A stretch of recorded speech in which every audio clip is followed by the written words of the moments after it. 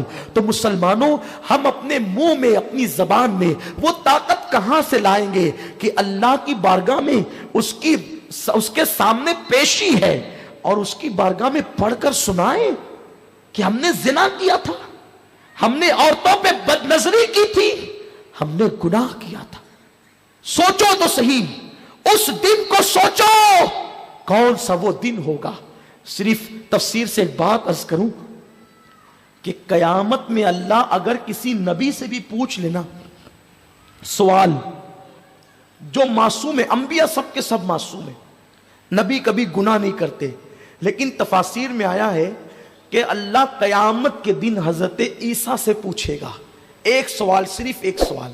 اللہ جانتا ہے، لیکن قوم کو بتانے کے لیے، کلیئر کرنے کے لیے اللہ حضرت عیسیٰ سے پوچھے گا، عیسیٰ کیا تو نے اپنے باپ، اپنی قوم کو یہ